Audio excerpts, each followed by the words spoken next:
Ruby! Ruby! Nasaan ka ba?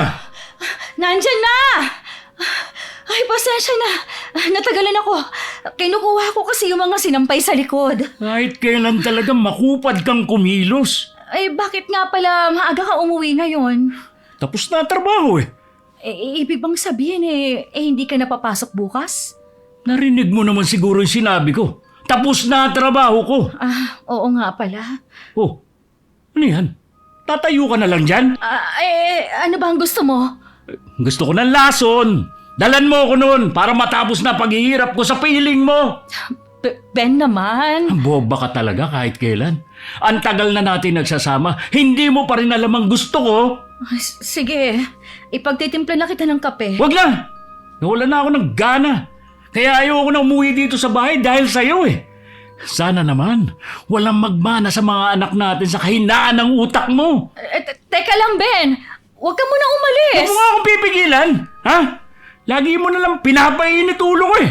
Maliit na bagay lang naman para magalit ka ng ganyan. Maliit na bagay lang para sa'yo, pero paulit-ulit mo pa rin ginagawa.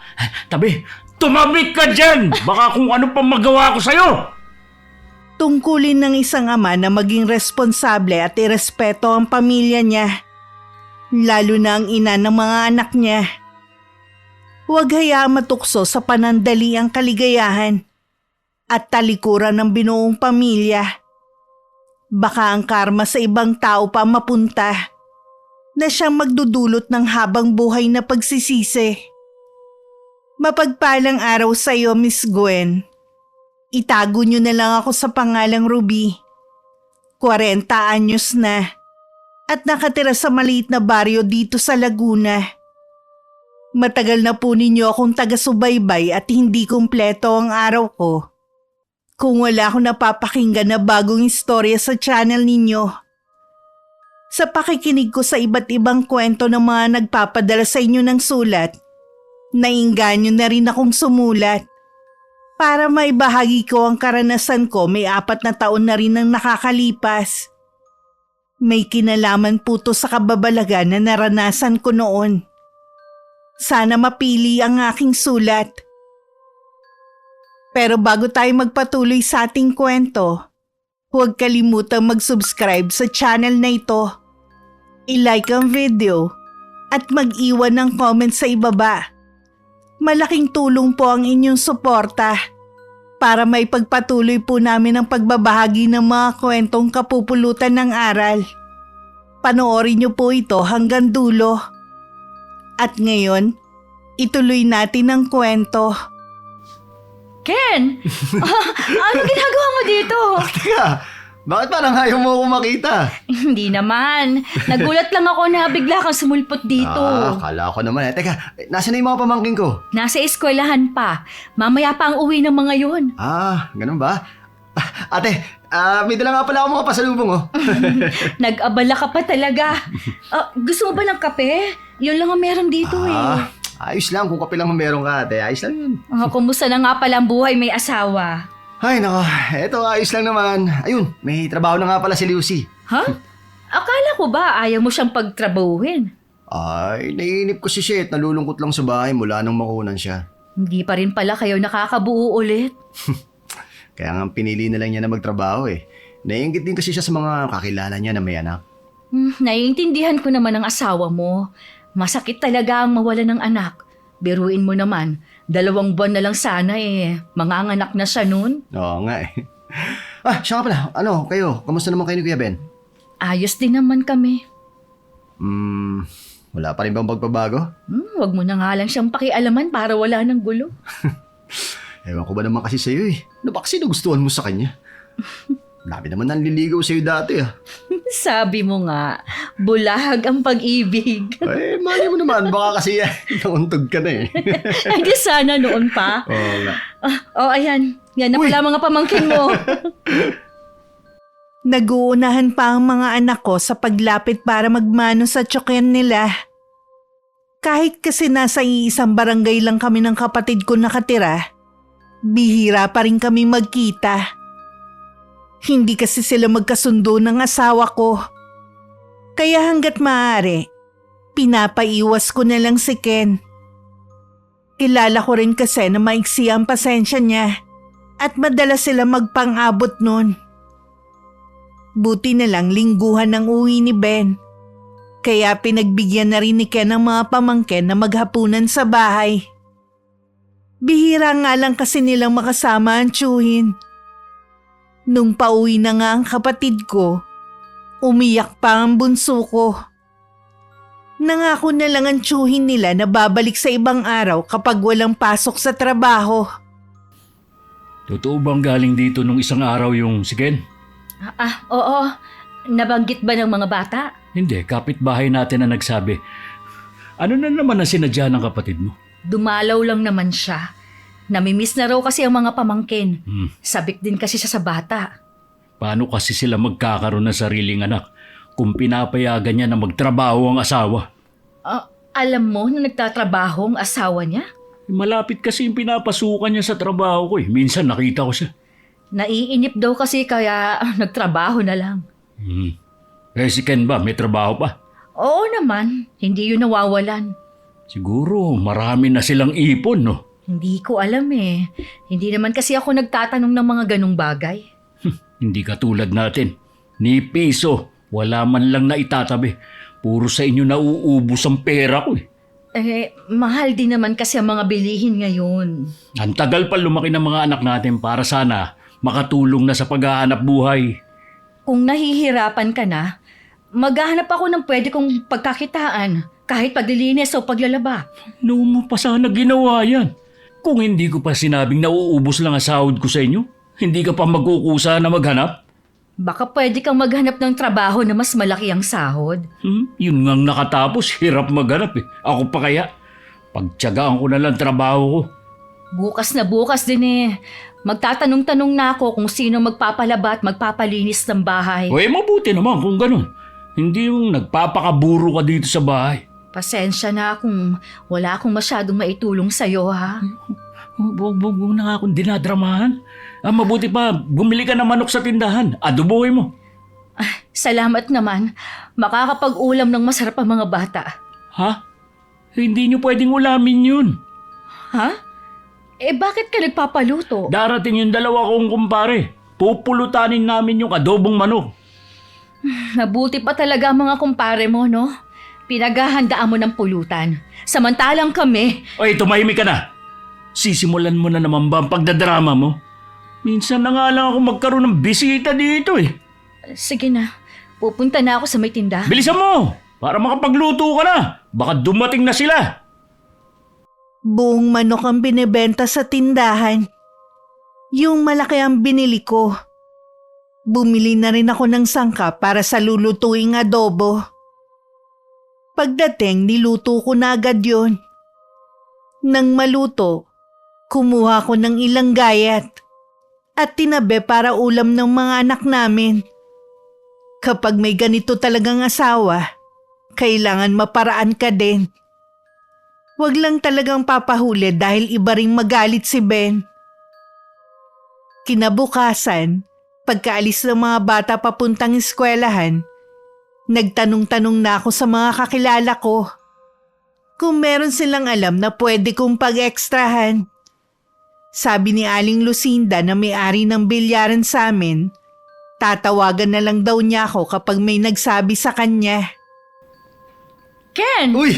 Napapadalas yata pagdalaw mo, ah. Bakit eh? Ayaw mo ba nun? Lagi tayo nagkikita. Sinasamantala ko lang dahil lingguhan ang uwi ng asawa mo, di ba? Kapag nag-uwian na siya, naku, sigurado pagbabawalan mo na naman akong pumunta dito. Pasensya ka na, ha?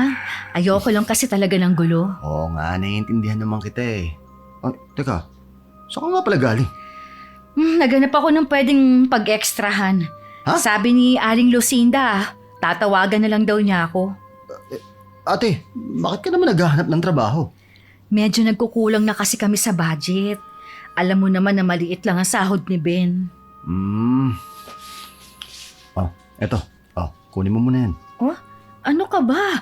Uy, hindi naman ako humihingi sa'yo eh. Ate, kahit hindi mo sabihin, alam ko naman na kinakapos kayo. Sige na, kunin mo na to. Kahit pampaon lang ng mga bata. Sige na nga. Naaawa din kasi ako kapag kailangan ko silang tipirin eh. Kapag may kailangan ka, huwag ka magdadalawang isip na lumapit sa akin. Wala pa naman kami anak ni Lucy at pareho kaming may trabaho.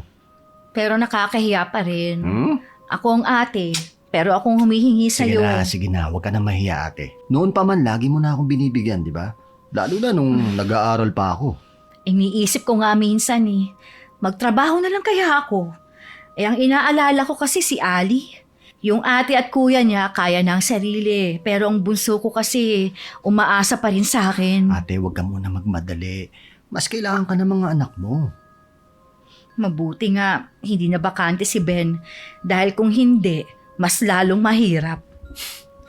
Naintindihan ko na. Hanggat maaari, ayaw mong tipirin ng mga anak mo. O sige, ganito na lang ha. Habang wala pa kami anak ni Lucy, ako na muna ang bahala sa mga pamangkin ko. Okay ba yan? Hindi naman yata tama Ate, yun. tama na yung pride mo. Sino pa ba magtutulungan kundi tayong dalawang magkapatid, di ba? May asawa naman kasi ako. Buti sana kung wala. Alam ko naman yon. Kaya lang, di ba? Ikaw nga mismo nagsabi, hindi sumasapat sa mga pangangailangan nyo. Pag-iisipan ko muna. Tingnan mo to. Bakit pa? Para naman to sa mga pamangkin ko eh. Sasabihan na lang kita kapag pumayag na ako sa gusto mo. Ay, nako. Ikaw na ang bahala. Basta, sabihan mo na lang ako sa desisyon mo, ha? Kahit kasi mabait si Ken at ang asawa niya, ayoko namang samantalahin yun. At isa sa inaalala ko, baka kapag nalaman ni Ben, mas lalong hindi na siya magbibigay sa amin. Malakas pa naman ang pakiramdam nun. Ilang araw ko na rin yung pinag-iisipan kasabay ng paghahanap ko ng mapagkakakitaan. Minsan pauwi na ako, nadaanan ko ang matagal ng bakanteng bahay. Bukas kasi ang pinto nun at parang may tao sa loob. Napakunot naman ang noo ko nang lumabas si Mang Tino. Oh, ano pong ginagawa niyo dyan, Mang Tino? Tinitingnan ko tong bahay para malaman ko yung mga dapat pang ayusin. Titirahan niyo po ba uli? Ay, naku, hindi. Isang kaanak ang titira dito. Ah, ganun po ba? Akala ko pa naman babalik na kayo dyan sa bahay niyo. Naku, malabo na. May bahay na kasi kami dun sa bayan. Naghahanap po ako ng ekstrang trabaho. Baka pwede po ninyo akong kunin. Marunong po ako magtabas ng damo tsaka maglinis. Ay, tamang-tama. Naghahanap nga ako ng uupahang tao para tumulong dito eh. Kailan po ako mag-uumpisa? Ay, ang bilis ah. Kung gusto mo, bukas ng umaga. Ang gagawin mo muna alisin mo muna tong mga damo sa paligid. Naku, maraming salamat po, Mang Tino. Malaking tulong po ito sa akin. Wala yun. Hanggang makauwi ng bahay, hindi mawala-wala ang ngiti sa labi ko. Panay din ang usal ko ng pasasalamat sa Diyos. Nawawalan na nga ako ng pag-asa kanina. Pero iba talaga kumilos ang nasa taas. Dumarating ang biyaya sa hindi inaasahang pagkakataon. Kinabukasan, pagkaalis ng mga anak ko, pumunta na agad ako sa lumang bahay ni Mang Tino. May naabutan na ako doon na magkukumpuni ng bahay. Maghapon ako noon nagtanggal ng damo. Habang ang asawa ko pala, may iba nang inaatupag ng mga oras na yon. Kuya Ben! Uy! Ken, ikaw pala. Anong ginagawa mo rito? Hinihintay ko si Lucy na lumabas sa trabaho. Kuya, sino yung babaeng yun? Ha? Wala. Anong wala? Kitang-kita ko kung paano kayo maglambingan tapos sasabihin mo wala. Kaibigan ko lang yun. Masyado lang marumi ang isip mo. Hala, madumi ang isip ko. Samantalang huling-huli ka na sa pagtataksil mo. Hoy, Ken! Huwag ka na nga makialam. Labas ka na sa ginagawa ko. Bakit hindi ako makikialam? May kapatid ko ang pinagtataksilan mo. Kaya pala nagigipit kayo dahil sa babae na pupunta yung mga sahod mo eh. Sige, magsumbong ka sa ate mo. Akala mo ba natatakot ako sa'yo? Talaga! Gagawin ko talaga! Kapag nagsumbong ka, iiwan ko na sila. Bahala na sila sa buhay nila. Mabuti pa nga!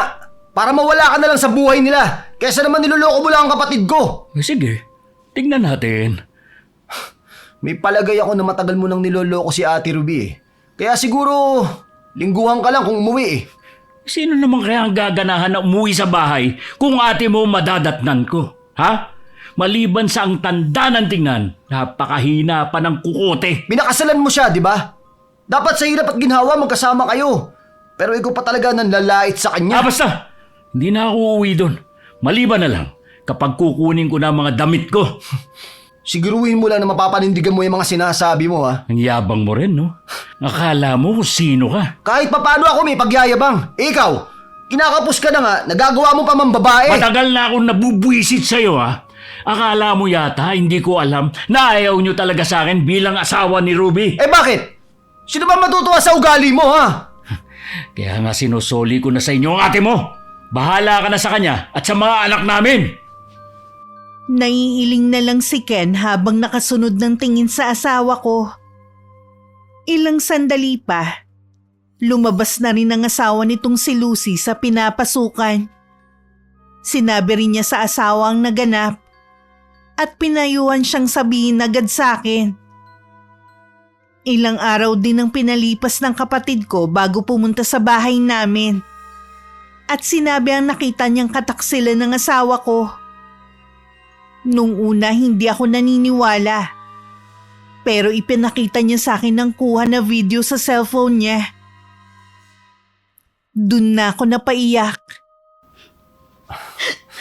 Sorry ate ha, pero kailangan kong sabihin sa'yo kahit alam ko na masasaktan ka eh. Paano niya nagawa sa akin to? Naging mabuti naman akong asawa sa kanya. Ate, kapag ang lalaki gustong magloko, hindi na niya iisipin ang pagiging mabuting asawa. Anong sasabihin ko ngayon sa mga anak namin? Kung sakali nga na tuluyan na kayong iwan ni Kuya Ben, edi ipaliwanag mo na lang sa mga anak mo.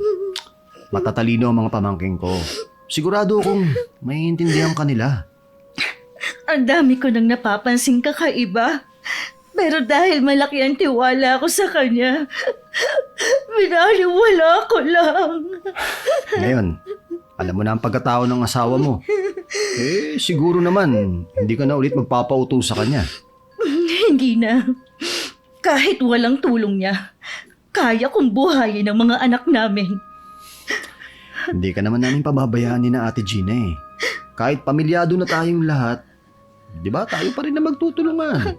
Salamat ha. Ikaw talaga yung laging nasa tabi ko kahit noon pa. Ano nga palang plano mo ngayon? Siyempre, kailangan ko na maghanap ng regular na pagkakakitaan ko. Sige. Habang wala pa, ako na munang bahala sa inyo ate.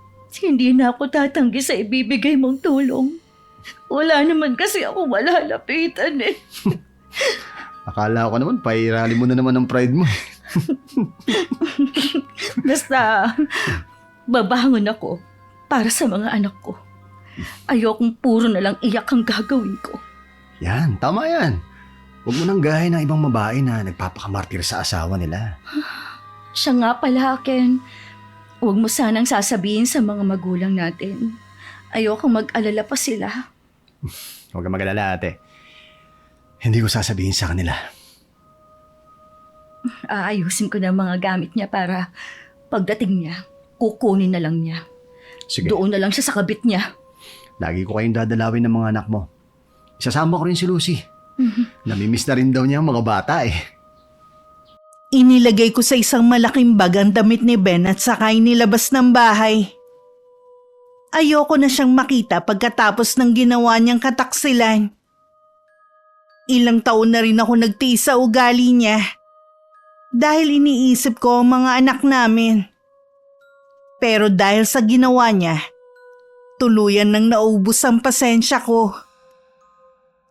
Ang panganay at pangalawa lang ang kinausap ko tungkol sa amin ng ama nila. Nasa 15 at 13 anyos na sila.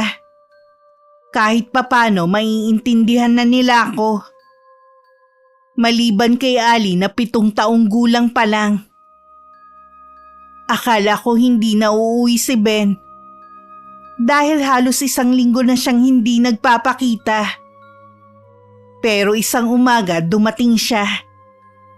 Hindi ko na siya pinatuloy sa bahay. Tinuro ko na lang ang bag kung saan nakalagay ang mga damit niya. Akala ko hindi ka na uuwi para kunin ang mga damit mo eh. Ha?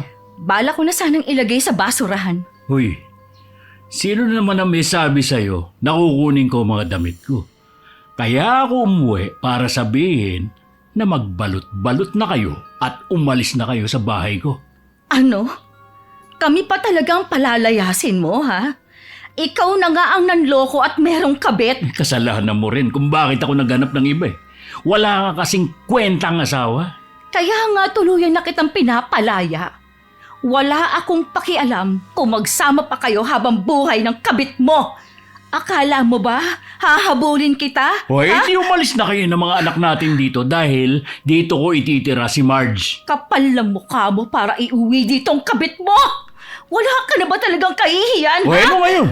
Basta umalis kayo rito sa bahay na to. Hindi kami aalis sa mga anak mo dito para lang patirahin mo ang kabit mo. Ha? Ganon? Baka nakakalimutan mo. Bahay ko lang to. Wala kang ambag dito. Baka nakakalimutan mo rin. Ako ang legal mong asawa at hindi ang kabit mo. Kaya mas may karapatan ako dito. Huwag mo nang hintayin na ipagtulakan pa kita palabas ha. Kusa ka nang umalis. Talaga bang baliwala na sa'yo ang pinagsamahan natin? Pati ang mga anak mo. Matitiis mo na walang matitirahan? Hoy, di ba ikaw ang nanay? Eh di gumawa ka ng paraan kung saan kayo titira. Hindi ko na problema yun. Hayop ka talaga. Wala ka na ngang kwentang asawa. Wala ka pang kwentang ama. Tumigil ka na nga sa kakatalak mo dyan. Kundi susungal-ngaling ko yung bunganga mo. Ay, sige, gawin mo. Hindi na ako natatakot sa'yo. Ah, ganon! Halika nga! Halika rito! Tuturuan kita ng leksyon! Ha? Iwan mo ako. Ano? Hayop Ha? ka. Ano? Walang iya ka. Oh, Sana mawala na kayo sa mundong ito ng kabit mo. ikaw ang mauuna bago kami!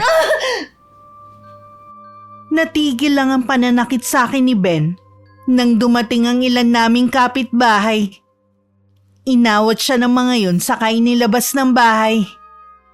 Hindi na rin nila hinayaan na makalapit pa sa akin ng asawa ko. Babae lang ba ang kaya mo, ha? Duguan ang asawa mo. Hindi mo pa tinitigilan. Huwag nga kayong makialam dito. Away mag-asawa to. Hindi na tama ang pananakit mo kay Ruby. Pwede mo naman siyang kausapin ng maayos. Gusto kami palayasin sa bahay ng hayop na yan para dito patirahin ang kabit niya. Tumahimik ka nga dyan. Kaya mong gawin yan sa sarili mong pamilya? Ha? Huwag ka nang makialam dito. Baka pati ikaw madamay sa init ng ulo ko. Ang mabuti pa, umalis ka na habang napipigilan ko pa ang sarili ko. Sino ka para paalisin ako sa sarili kong bahay? Hindi na nakapagtimpi si Kuya Gibo. Isang malakas na suntok ang pinakawalan nito sa mukha ni Ben. Bumalandra pa sa dingding ng bahay ang asawa ko. Napatili na lang kami ni Ate Mercy. Nang makabawi si Ben, sinugod naman ito si Kuya Gibo. Nagpangbuno silang dalawa. Naawat lang sila nang dumating ang iba pa naming kapitbahay. Bitiwan niyo ako! Babasagin ko ang mukha ng pakialamerong yan! Hindi mo nga ako magawang itumba ng mga suntok mo eh! Babalikan kita! Hindi pa ako tapos sa inyo! Punong-puno ng pagbabanta ang tingin ni Ben sa aming lahat bago siya umalis. Isa-isa na rin nagsiuwian ng iba kong kapitbahay. Ang naiwan na lang ang mag-asawang Kuya Gibo at Ate Mercy na inaalo ako. Gagamutin ko muna yung mga sugat mo. Salamat po sa inyo. Kung hindi po kayo dumating, baka kung ano na pong ginawa sa akin ni Ben.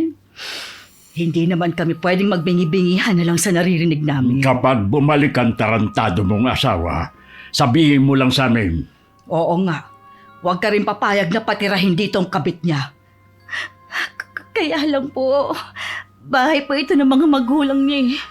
Baka po guluhin lang niya kami ng mga bata. Darating ang araw na magsisisi ang asawa mo sa pagpili sa kabit niya. Ipinauubaya ko na lang po sa Diyos ang ginawa niya sa akin. Nakakapagod na rin po kasi siyang pakisamahan. Sinamahan pa ako ni Ate Mercy na magpatingin sa doktor ng araw na yon. Mabuti na raw na sigurado kami na wala akong natamong matinding pinsala. Niresetahan naman ako ng gamot ng doktor at ilang araw din kailangan ng pahinga. Galit na galit naman ang kapatid ko nang malaman niya ang nangyari sa akin. Gusto nga niyang sugurin si Ben sa pinapasukan nito. Pero pinigilan ko lang. Ayoko na kasing lumaki pa ang gulo. At baka isa pa sa kanila ang paglamayan. Napakaduwag naman niya! Ako ang harapin niya! Hindi ko talaga siya uurungan! Mabuti na nga lang mababait yung mga kapitbahay ko dito. Tinulungan nila ako. Subukan lang niyang bumalik dito Ako na ang makakalaban niya! Parang gusto ko na nga lang umalis dito. Ate, hindi ka pwedeng umalis dito. Ikaw ang legal na asawa!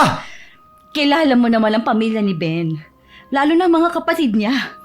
Ito nga hindi na sila tumigil sa kakachat sa akin. Pwede natin sila ipablatter kung pinagbabantaan kanila. Mas gusto ko na lang natahimik na lumayo. Ayoko nang lumaban. Pagod na kasi ako Sige, ganito ate. Umuwi ka na muna sa bahay natin, ha? Ayoko nang bigyan pa ng alalahanin ng mga magulang natin. Eh di sa bahay na lang namin. Yun nga lang, kasama namin sa bahay ang mga binan ko. Nahihiya naman ako. Tsaka baka maging pabigat pa kami. Naiintindihan kita. Kundis dito ka na talaga. Tutulungan kita na makahanap ng bahay na pwede niyong tirahan. Alam ko na gusto mo pa rin ng privacy. Salamat at naiintindihan mo ako. Gusto ko kasing magsimula na kami lang ng mga anak ko Pero hindi ko pa kakayanin ngayon. Alam ko na malalampasan mo rin ang nangyayari sa'yo. Sana lang ate, huwag mo na ulit tatanggapin sa buhay mo yung asawa mo. Hindi na talaga. Tama na ang ilang taong sakripisyo ko sa kanya. Ay nako, salamat naman natauhan ka na. Dapat nga noon pa. Hinintay ko pa talagang tumagal ng ganito. Kasi naman, umaasa ka pa na pwede pa siyang magbago Hindi ka man nagkukwento pero alam ko nangyayari sa bahay na to. Siguradong nalalaman mo sa mga anak ko. Hindi lang ikaw nahihirapan ate. Maging sila man. Hindi nga sila malapit sa ama nila Kaya siguro ayos lang sa kanila na maghiwalay na kami ni Ben. Sige, magtatanong na ako ng maliit na bahay na pwede yung lipatan. Magpahinga ka na lang at ako nang bahala sa lahat, ha? Salamat, Ken. Balang araw, makakabawi din ako sa'yo. Ano ka ba naman, ate? Hindi naman ako nanghihingi ng kapalit sa mga naitulong ko at maitutulong pa, di ba? Ilang araw ding pumupunta ang mga kapatid ni Ben sa bahay.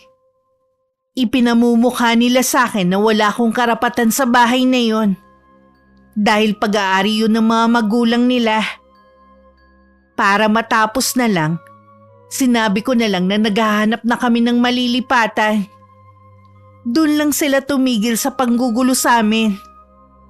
Gusto ko na rin kasi makausad para sa mga anak ko. Masigit kasi silang naapektuhan. Merong maliit na apartment malapit sa lumang bahay ni Mang Tino na pinauupahan ng mag-asawang matanda. Doon kami nakalipat. Matandang dalaga pala nakatira dyan sa bahay ni Mang Tino. Nabanggit nga niya noon na pinsan niya ang titira dyan. Pero hindi niya sinabi na mag-isa lang pala. Talaga? Nakita mo na ba? Hindi pa. Hindi naman kasi ako lumalabas ng bahay nitong mga nakaraang araw. Sabagay, edi kahit pa paano, maliban sa mag-asawang matanda, meron pa kayong kapitbahay dito. Oo nga. Alam ko na nalulungkot ka sa nangyari sa inyo ng asawa mo. Hindi naman talaga ganong kadaling pakawalan ng ilang taon yung pagsasama. Pero siya na kasi yung bumitaw ate. Gaya nga ng sinabi ko, makakaya ko ito para sa mga anak ko. Siya nga pala, ate, sinabi ko kay Lucy na sasamahan ko na muna kayo dito ng mga ilang araw. Ayun, pumayag naman siya. Panggabi rin kasi ang pasok niya at ako naman pangaraw. Hindi rin naman kasi kami magkikita kung doon ako uuwi. Ang bait talaga ni Lucy. Kung sa ibang babae yan, kahit kapatid mo ko, Naku, hindi papayag yun. Sinabi mo pa. Mabait talaga yun. Sabi pa nga niya ate, kapag hiring daw sa kanila, sasabihan ka raw niya kaagad. Salamat ka mo ha. Kaya nga hindi ako natatakot dahil alam ko na nandyan kayong mga mahal ko sa buhay. Basta ha, magsabi ka lang kung may kailangan ka pa ha. Wala na. Ang kailangan ko na lang gawin, maghanap ng trabaho habang hindi pa hiring kina Lucy. May awa ang Diyos. Sigurado ako ate, makakahanap ka rin. Siya nga pala. Nagpadala ng mga gulay sina Ate Mercy sa akin nung lumipat ako. Kahit papano, hindi natin poproblemahin ang ulam. Buti na lang mabait ang mag-asawang yun, no? Grabe talaga ang pasasalamat ko sa kanila. Maraming beses na rin nila akong tinulungan nun. O sige ate, ganito na lang ha. Ang mabuti pa, ako nang bahala magluto ng hapunan natin. Ang dami mo pa nga ayusin eh. Titingnan ko rin kung ano pa yung mga kulang dito. Ha?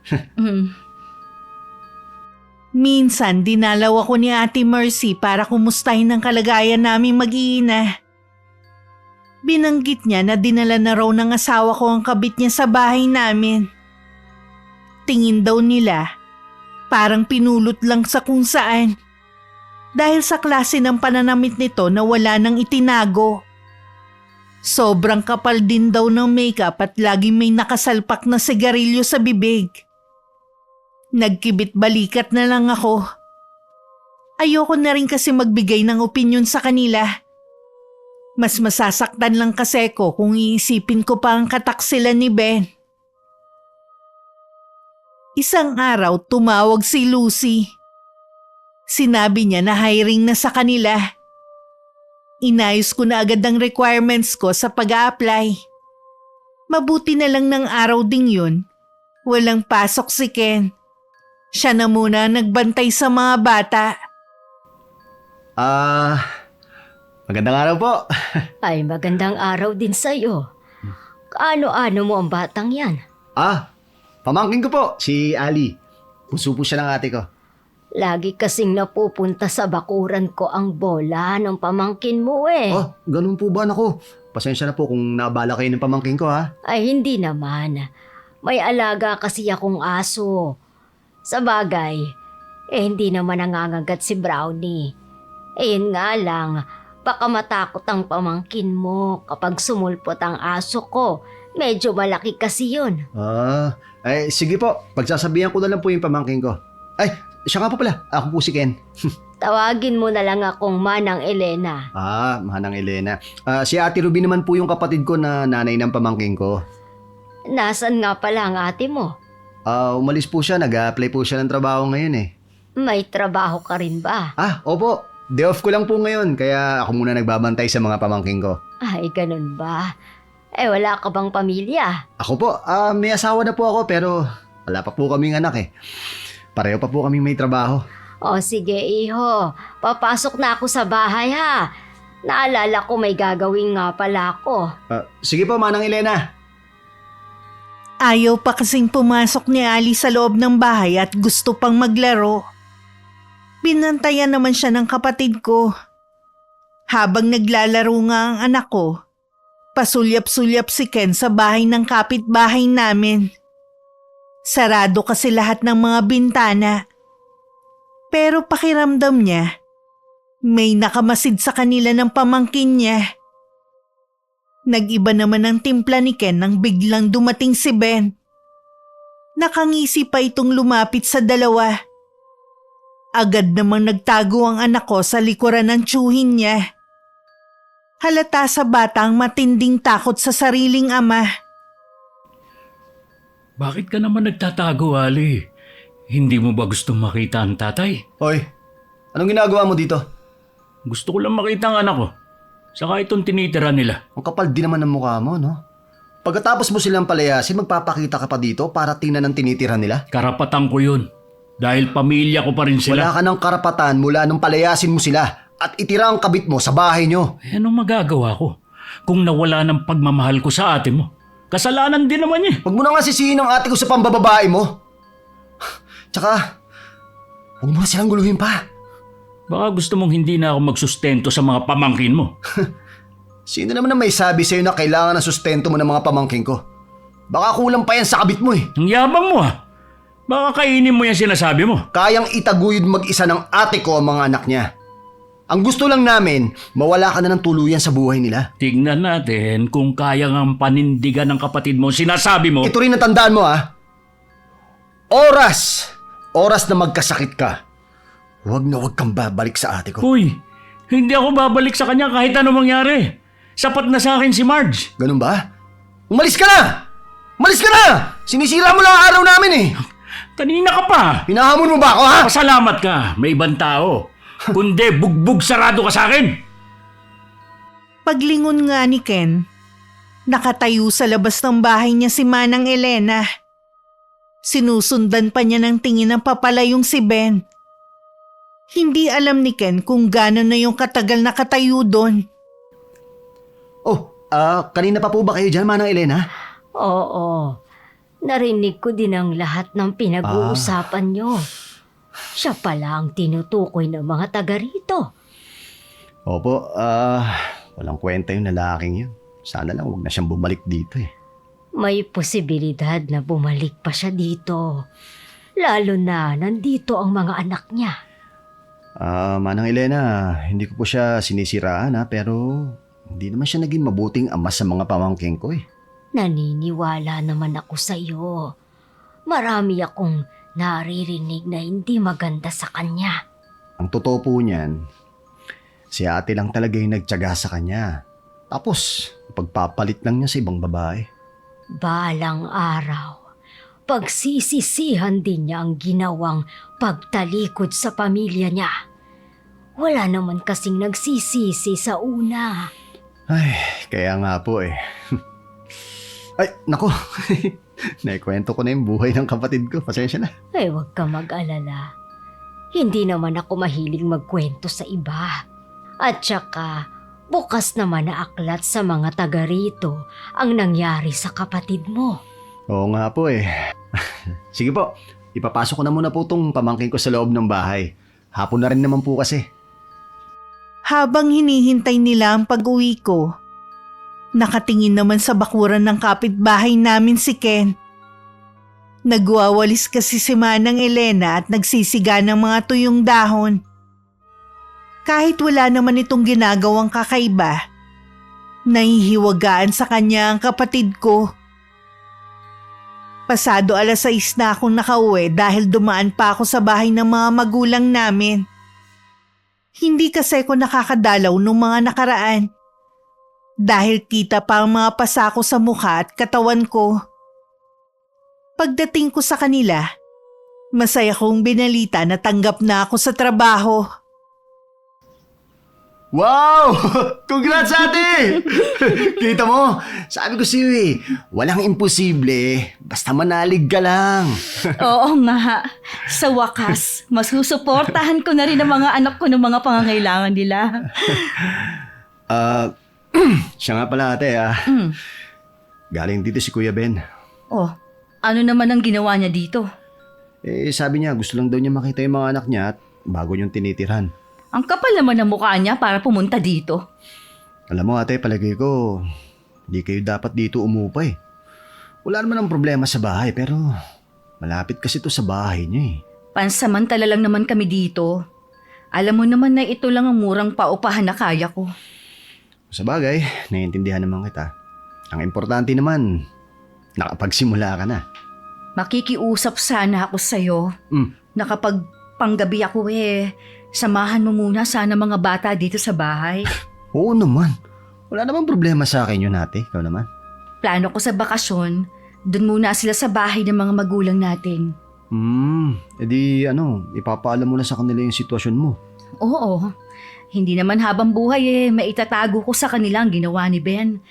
Tatanggapin ko na lang ang sermon nila.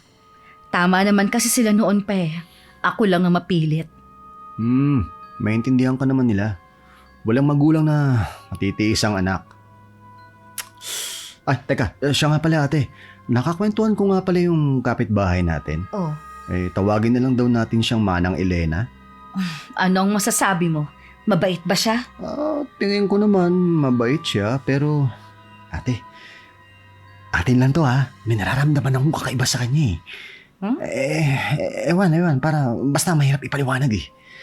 Sa bagay, kahit naman noon ganyan ka na sa mga bagong kakilala mo pa lang. Siguro din dahil galing nga siya sa malayong probinsya. Tsaka, naalala mo yung kumalat na balita noon sa pamilya ni Mang Tino? Na ano? Hindi ko maalala eh. Na yung pamilya daw sila ng mangkukulam. Ha? Kaya nga 'di ba yung bahay nila nabakante ng ilang taon? Oo, naaalala ko na yon. Hindi naman napatunayan kung totoo ba yun eh. Yung nangaakusa naman nun, bigla na lang tumahimik. Bigla ko lang kasing naalala yon. Baka kasi biglang maungkat yon ngayong meron ng nakatira sa kabilang bahay. Sana makausap ko din ang kapitbahay natin. Oo naman, lagi lang naman siyang nandyan eh. Tiyak na magkakausap din kayo sa mga susunod na araw. Dahil sa Lunes pa naman ang pasok ko at 2 linggo akong pang-araw, nagbanding na lang muna kami ng mga anak ko. Sigurado kasing maninibago sila. Mabuti na lang din, maaasahan na ang 2 kong anak.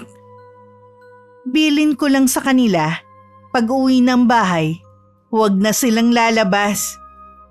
Bantayan din kako ang bunso nilang kapatid. Araw ng linggo, naglaban na ako ng mga damit namin at sa gabi naman ako namamalansya. Habang inaalis ko nga sa sampayan ng mga damit, naramdaman ko na parang may nagmamasid sa akin. Paglingon ko, ang kapitbahay namin na matandang dalaga pa lang nakatingin. Medyo nakaramdam ako ng pagkailang. Dahil hindi ko alam kung gaano siya katagal na nakatingin sa akin.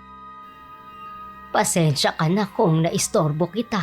Ay, hindi naman po. Nabanggit po kayo ni Ken. Ako nga po pala si Ruby. Oo, kilala na kita. Nabanggit ka rin sa akin ni Kuya Tino. Ikaw nga daw ang nagtanggal ng damo at naglinis nitong bahay. Malaking tulong nga po sa akin na ako yung inupahan niya sa paglilinis. Mabuti nga po nadaanan ko siya nung araw na yon. Ilang taong ding bakante ang bahay na to. Wala naman kasing gustong mangupahan. Akala ko nga po noon ibebenta na nila. Yun nga sana ang plano nila. Pero hindi ko alam kung bakit hindi natuloy. Mabuti na rin dahil kung nagkataon, wala ako matitirahan. Huwag niyo po sanang mamasamain ang pagtatanong ko. Bakit po ba kayo lumipat dito? Oy, gusto ko lang ng bagong kapaligiran. Tingin ko naman, hindi ako nagkamali ng paglipat dito. Tahimik naman po dito sa lugar natin. Bihira lang po yung may nangyayari na gulo. Iyon din nga ang sabi ni Kuya Tino. Sana magtagal nga ako dito. Sana nga po. Mahirap din po kasi yung palipat-lipat ng tirahan. O sige ha, hindi na kita aabalahin. Ay, siya nga pala. Kung may kailangan ka, huwag ka mahihiyang kumatok sa bahay. Hindi naman ako umaalis eh. Sige po. Kayo din po. Kung may kailangan kayo, huwag po kayo mahiyang magsabi. Alam mo, sa palagay ko magkakasundo tayo. Nang makaalis si Manang Elena, tsaka ko na itinuloy ang ginagawa ko. Bago ako pumasok, nilingon ko pa ang bahay nito. May kakaiba nga talaga sa babae. Yun siguro ang tinutukoy ni Ken. Parang may pagka-misteryosa kasi ang dating niya. Sa tingin ko, nasa 50 na rin ang edad niya. Makinis din ang balat niya. At parang laging nanunuri ang mga tingin. Parang lagi nitong gustong basahin ang iniisip ng kaharap. Kinabukasan, maaga pa lang nag-aasikaso na ako ng babaunin ng mga bata. 8:00 pa naman ang pasok ko kaya may oras pa ako. Paalis na ako ng bahay noon nang makita kong nasa bakuran nito si Manang Elena. Humaway pa ako sa kanya bago naglakad palayo. Ilang minuto pa lang ako nakakaalis. Dumating naman si Ben. Walang tao dyan. Alam mo ba kung saan nagpunta si Ruby? Kaalis lang niya para pumasok sa trabaho. Ha? Trabaho? May nakakatawa ba sa sinabi ko? Sabi mo kasi trabaho eh. Paglalaba lang naman ang pwede niyang pasukan eh. Trabaho na pala yun. Pumasok nga siya sa trabaho. Nakasuot nga siya ng uniforme. Kalokohan. Napakabobo ng babaeng yun eh. Ano siya matatanggap sa trabaho? Huwag mo naman sanang maliitin ang asawa mo. Hindi ko na siya asawa ngayon. Dahil may bago na akong kinakasama. Ay kung ganon, bakit kailangan mo pa siyang puntahan? Pakialamera ka rin, no? Nagtatanong lang naman ako. Eh, sino ka ba? Bakit nandiyan ka sa bahay na yan? Umuupa ka rin ba dyan? Pinatira ako ng pinsan ko dito sa bahay niya. Pinsan? Sinong pinsan mo? Si Kuya Tino. Sigurado ako na kilala mo siya. Pinsan ka pala ng matandang yun? Sasabihin ko na lang kay Ruby na nanggaling ka dito. Wait, sandali. Huwag ka munang tumalikod. Kinakausap pa kita eh. Ano pa ba ang kailangan mo? Kung pinsan ka ni Tandang Tino, siguro pareho lang kayo. Hindi kita maintindihan. Parehong ano? Dati kasi may kumalat na balita dito tungkol sa pamilya nila eh. Hindi ko alam ang sinasabi mo. Wala pang 1 buwan nang dumating ako dito. May napabalita kasi dati na lahi ng mangkukulam ang pamilya ng pinsan mo. Eh di malamang. Ganun ka rin. Magdahan-dahan ka sa pananalita mo. Wala ka namang ebidensya. Mga tao, kapag usaping kababalaghan na, hindi na kailangan ng mga patunay. Maniniwala na sila agad. Kung merong kang binabalak, huwag mo nang ituloy. Baka pagsisihan mo lang. Bakit? Natatakot ka? Ha? Ba't naman ako matatakot? Iba kutob ko sa'yo eh. Kung ayaw mong matulad sa pinsan mo, umalis ka na dito sa lugar namin. Hindi na lang pinansin ni Manang Elena ang sinabi niya. Tumalikod na siya at pumasok sa loob ng bahay. Hindi rin agad umalis si Ben. Pinagmasdan niya muna ang bahay ng matandang babae. Pagkatapos ng ilang araw, dumating ang kapatid kong si Ken kasama ng mga anak ko. Siya na ang sumundo kay Ali sa eskwelahan at dinaanan na rin ng dalawa. Habang nagmimerienda sila, dumating na naman si Ben. Siya na lang ang lumabas para harapin ito. Dito ka na ba nakatira? Wala kang pakialam. Ano naman ang ginagawa mo rito? Nasaan natin mo? Wala siya dito. Kung ganun, totoo nga may trabaho na siya. Eh ano ngayon? May mga anak kayo na kailangan niyang buhayan, di ba? Anong gusto mo? Habang buhay siya magmumukmok dahil pinagpalit mo siya sa ibang babae? Wala naman sigurong masama kung magtanong ako. Tsaka, ano ba kasing kailangan mo? Pinalayas mo na nga siya sa bahay mo, di ba? May mga anak kami. Hindi niya ako basta-basta maitataboy. Oh, ibang klase ka rin ano? Kapag hindi ka tumigil sa panggugulo mo dito, kukumbinsihin ko na lang si Ate Ruby na ipakulong kayo ng kabit mo. Ang sabi mo? Sige, isang hakbang mo pa, irereklamo talaga kita ng trespassing. Alam ng mga taga rito ang ginawa mo sa kapatid ko, kaya hindi ka welcome sa bahay na to. Alam mo naman, kaya mo talagang gawin yan sinasabi mo. Huwag mo akong subukan. Gagawin ko talaga yun. Oh, sige na. Alis na ako. Pero meron akong sasabihin sa'yo. Ha? Mag-iingat kayo dyan sa kapitbahay ninyo. Bakit naman? Baka mangkukulam din ang babaeng yan. Pinsan pala siya ni Mang Tino eh. Kung ano man ang balitang kumakalat noon, hindi naman yung totoo eh. Hindi nga napatunayan eh, di ba? Nakakapagtaka lang kasi na bigla na lang siyang sumulpot sa lugar natin. Alam mo, kung may problema ka sa kanya, huwag mo na kami idamay pa. Nananahimik kami dito. Bahala ka kung hindi ka naniniwala. Hindi talaga dahil noon pa. Wala na akong tiwala sa... Alam ko naman yun. Di umalis ka na. Huwag ka na rin babalik, pwede ba? Dahil kung hindi, ipapadampot kita sa polis. May araw ka rin sa akin. Tanda mo yan. Hindi ko alam kung saan siya kumukuha ng kakapalan ng mukha. Subukan lang niya talagang bumalik dito. Sa kulungan ng bagsak niya. Kahit nakakapagod ang trabaho ko, masaya naman ako. At may mga bagong kakilala na rin ako na mababait na katrabaho. Ang dating tiwala na nawala sa akin, muling nanumbalik. Marami ako na pag-isip-isip sa sarili ko. Hindi naman pala totoong bobo ako gaya ng sinasabi lagi ni Ben. Marami din pala akong kayang gawin kahit wala siya sa tabi ko. Pagdating ko sa bahay, agad na ikinuwento ni Ken ang pagpunta na naman ni Ben sa amin. Naapektuhan pa rin ako kahit papano. Nakaramdam din ako ng pag-aalala. Paano kung bumalik siya at mga bata lang ang madatnan niya? Tingin ko hindi na siya babalik dito, ate. Binantaan ko na kapag bumalik pa siya ulit dito, tatawag na ako ng pulis. Hindi ko maintindihan ang takbo ng isip niya. Ano pa kaya ang gusto niya? Sa tingin ko gusto lang niya makita kung paano kayo maghirap mag-iina. Inaasahan niya siguro na lalapit ka sa kanya at magmamakaawa na tulungan niya. Sa sandaling panahon, masaya na ako. Lalo na at kaya ko nang itaguyod mag-isang mga anak ko. Ilang araw ko pa nga lang nagtatrabaho, ate. Iba na yung aura mo eh. Hindi ka tulad nun. Lagi kitang nakikitang malungkot kapag dinadalaw kita sa inyo. Bumalik na kasi ang tiwala ko sa sarili ko. Dati kasi, pakiramdam ko mahina ako. Walang alam gawin, kundi alagaan ng pamilya ko. Isa rin siguro sa dahil ni Kuya Ben kaya siya pabalik-balik dito.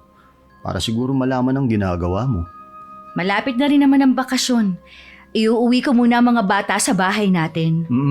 Sasamahan ko na rin sila habang hindi pa tapos ang klase. Nag-aalala rin kasi ako eh. Kung hindi pa rin titigil si Ben, mapipilitan akong umalis dito. Sige, pakiramdaman na lang muna natin kung manggugulo pa siya. May iba nga pala ako. Nakausap mo ba ang kapitbahay natin ngayon? Hindi. Hindi naman kasi siya lumabas ng bahay niya. Bakit? Nagkausap na ba kayo? Minsan lang. Mukha naman siya mabait. Oo nga.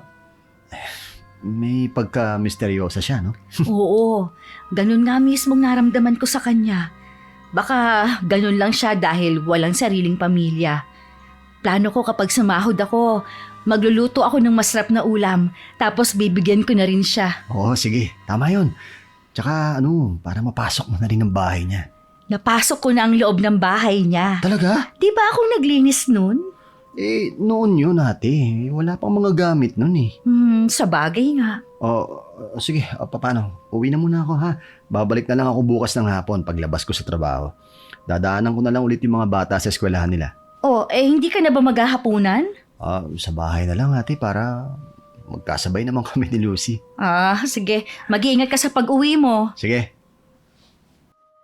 Dahil maaga pa naman, balak na lang sanang lakarin ni Ken ang pauwi sa kanila. Mga nasa 20 minutos din ang lalakarin niya bago ang bahay nila. May kamahalan na rin kasi ang pamasahe sa tricycle lalo na mag-isa lang siya. Nakakailang hakbang pa lang siya nang lumabas si Manang Elena at tinawag siya. Pauwi ka na ba? Kayo po pala. Opo. Balak mo lang bang maglakad? Parang gano'n na nga po. Malapit lang naman yung sa amin eh. Kung ako sa'yo, sasakay na ako. Delikado kasi kung maglalakad ka. Manang Elena, matagal ko nang ginagawa maglakad pa uwi. Tsaka maaga pa naman po eh. At isa pa, wala pong masamang loob sa lugar na to. Alam mo bang inaabangan ka ng bayaw mo at ng 3 kasama niya? Inaabangan? Teka, paano niyo po nalaman yan? Basta, matindi ang galit niya sa'yo. Kung itutuloy mo ang paglalakad, mapapahamak ka lang. Paano naman po ako maniniwala sa inyo na balak nga akong abangan ng bayaw ko? Nasa'yo naman kung paniniwalaan mo ako. Gusto lang kitang iligtas. Sa bagay, wala naman po sigurong masama kung susundin ko kayo. Sige po, Manang Elena, magabang na lang po ako ng tricycle. Mag-iingat ka sa bayaw mong yon. Hindi siya marunong lumaban ng harapan. Isa siyang traidor. Matagal ko na pong alam yan. Kapatid ko lang naman ang kaya niya dahil alam niyang hindi lalaban. Ayan na ang tricycle. Mag-iingat ka. Sige pa, Manang Elena. Salamat po sa babala ninyo Hanggang makasakay ng tricycle, hindi pa rin kumbinsido si Ken. Pero nang mapadaan sila sa isang mapunong lugar at walang mga bahay, doon niya nakita si Ben na 3 pa nitong kasama. Para nga may inaabangan ng mga yon. Halos pigilan niya ang paghinga ng mapatapat ang sinasakyan tricycle sa mga yon. Totoo nga ang sinabi ni Manang Elena. Inaabangan na ako ng bayaw ko. Mabuti na lang binalaan niya ako. Kung hindi, baka bugbog sarado na ako. O baka mas malala pa ang mangyari sa akin. Nang bumalik si Ken sa bahay nung hapon, pinayagan niyang maglaro sa labas ang bunso kong anak habang nag-aaral ang kuya at ate nito. Inaabangan din kasi niya si Manang Elena para magpasalamat. Pero hanggang sa nakauwi ako, hindi ito lumabas sa bahay nito. Nung pauwi na, sumakay na lang ulit si Ken ng tricycle. Kung dati kinakabahan siya na makita ang bayaw na inaabangan siya, ngayon natatawa na lang siya dahil naghihintay ang mga yun sa wala. Kinabukasan, sinadya niyang dumaan sa may bilyaran kung saan tumatambay si Ben at mga kaibigan niya. Sila lang ang tao ng mga oras na yon at si Aling Lucinda na may-ari. Anong ginagawa mo rito? Di ba inaabangan niyo ako? Oh, nandito na ako ngayon. Hindi ko alam ang sinasabi mo. Huwag ka nang magkaila pa. Alam ko na may masama kayong plano sa akin. Ganyan ba kasama tingin mo sa akin, bayaw? Oh! Tarantado ka pala eh. Hindi ka magtatagumpay sa masama mong plano Kung meron kayong gagawin, malalaman ko kagad yan.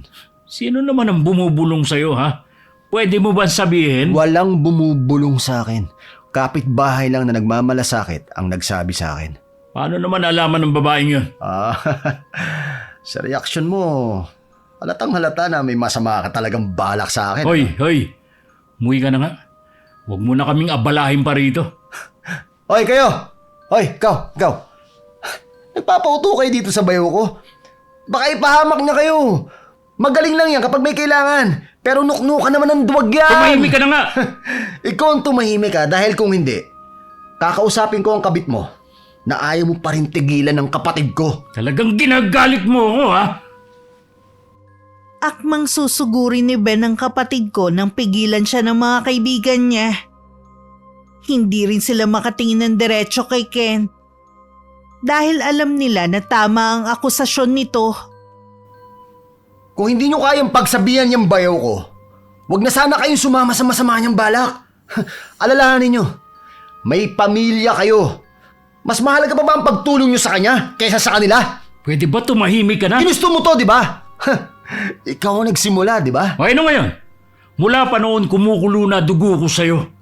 Oras na magkaroon ako ng pagkakataon, sinasabi ko sa'yo, ako mismo tatapos sa buhay mo. At oras, ito rin ang tandaan mo na may masamang mangyari sa akin. Alam na nila kung sino ang nasa likod nun. Alam yan ng mga kaibigan mo at may-ari nitong bilyaran. Akala mo ba matatakot ako sa'yo? Ha? Ulul! Kahit sino pa makarinig ng sinasabi ko ngayon, wala akong pakialam. Sige na. Alis na ako. Relax. Kalma lang. Namumutla ka na sa galit eh. Nang malaman ko ang ginawa ni Ken, pinagalitan ko siya. Lalo niya kasing ginalit si Ben. Baka dahil sa ginawa niya, lalo niya kaming guluhin. Mas lalo pa akong nainis dahil parang hindi siya apektado sa ginawa niyang kalokohan. Patawa-tawa pa kasi ito habang pinagagalitan ko. Natatawa ka pa talaga dyan. Wala na akong magagawa eh. Ate, nangyari na yun eh. Sana lang talaga hindi siya bumalik dito. O kaya abangan ka sa daan. Hindi na niya gagawin yun, ate. Lalo na, nabuko ko na siya. Paano mo nga pala nalaman ang plano ni Ben? Oh, dahil kay Manang Elena. Siya yung nagsabi sa akin. Eh, nung una nga, hindi ako naniniwala eh.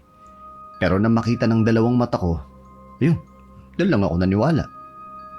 Paano naman kaya niya nalaman yun? Ewan ko, hindi ko rin alam. Kakaiba talaga siya. Pero pasalamat pa rin tayo dahil nagawa kanyang balaan sa mangyayari. Tama ka. Utang ko sa kanya ang buhay ko, ate. Nakapagpasalamat ka na ba sa kanya? Oh, hindi pa nga eh.